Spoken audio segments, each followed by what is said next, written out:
Ayni kunlarda O'simliklar karantini va himoyasi agentligi hamda uning Jizzax viloyati boshqarmasi tomonidan joylarda qishloq xo'jaligi mahsulotlari yetishtiruvchilar hamda tadbirkorlar uchun seminarlar tashkil etilyapti.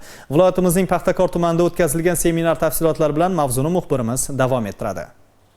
Paxtakor, Arnasoy, Mirzacho'l, Do'stlik, Zafarobod, Sharof Rashidov tumanlarining meva sabzavot mahsulotlarini yetishtiruvchi fermer xo'jaliklari rahbarlari va eksportyor tadbirkorlar uchun o'tkazilgan seminarda dastlab dunyo standartlariga mos va xos bo'lgan qishloq xo'jaligi mahsulotlari yetishtirishning afzalliklari, unga qo'yilayotgan muhim talablar xususida ma'lumotlar berildi. Qayd etilganidek, bugungi kunda qishloq xo'jaligi mahsulotlarining sifat va xavfsizlik ko'rsatkichlarini xalqaro talablarga muvofiqlashtirish mamlakatimiz agrar sohasida olib borilayotgan islohotlarda muhim vazifa sifatida qo'yilmoqda. Ushbu jarayonda jahon bozori trendiga aylangan organik qishloq xo'jaligi mahsulotlari yetishtirishni kengaytirish va shu yo'nalishdagi eksport imkoniyatini oshirish ustuvor masala qilib belgilab olingan. Mana bu seminar davomida shu narsani ko'rdimki, nafaqat o'sha qishloq xo'jaligi mahsulotlarini yetishtiruvchilar, balki eksportyorlar uchun ham bugungi kunda xalqaro sertifikatlarning bo'lishi juda katta ahamiyatga ega. O'zbekistondan chiqayotgan mahsulotlarga Ko'rfaz davlatlarida ham, Yevropa davlatlarida ham juda katta talab bor.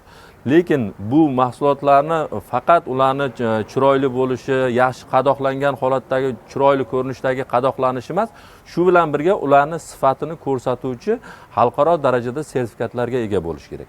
Davom etayotgan mana shu seminarimizda aynan ko'p so'rayotgan savollar ham mana shundayki, fermerlarimiz qanday qilib organik mahsulotlar yetishtirish mumkin?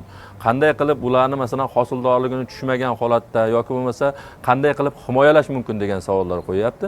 Albatta bugungi kunda bu masalani albatta yechimi bor. O'zbekistonda mana shu biologik himoyalash vositalarini ishlab chiqaruvchi korxonalar tashkil qilingan, zavodlar bor. Muloqotda organik mahsulotlar yetishtirish hamda yetishtirilgan mahsulotlarni fitosanitar sertifikat rasmiylashtirishga ko'maklashish borasida O'simliklar karantini va himoyasi agentligi va uning quyi tuzilmalari tomonidan olib borilayotgan ishlar yuzasidan ham mulohazalar almashildi. Ta'kidlanishicha, joriy yilda Jizzax viloyati bo'yicha organik mahsulotlar yetishtirishni 3132 gektarga yetkazish rejalashtirilgan. Bugungi seminarimizning kun tartibidagi asosiy masalalardan biri bu organik mahsulotlarni yetishtirish bo'lyapti. O'simliklar karantini va himoyasi agentligidan kelgan vakillarimiz ushbu organik mahsulotlarning yetishtirilishi to'g'risida fermer dehqon xo'jaliklariga, tadbirkorlarga hamda eksportyorlarga tushuncha va ko'nikmalarni bermoqda. Endilikda barcha dehqon, yer egalari, fermer xo'jalik rahbarlari, eksportyorlarga mana shu organik mahsulotlarning yetishtirilishi bo'yicha bizlar amaliy ko'nikma va tajribalarimizni berib boramiz.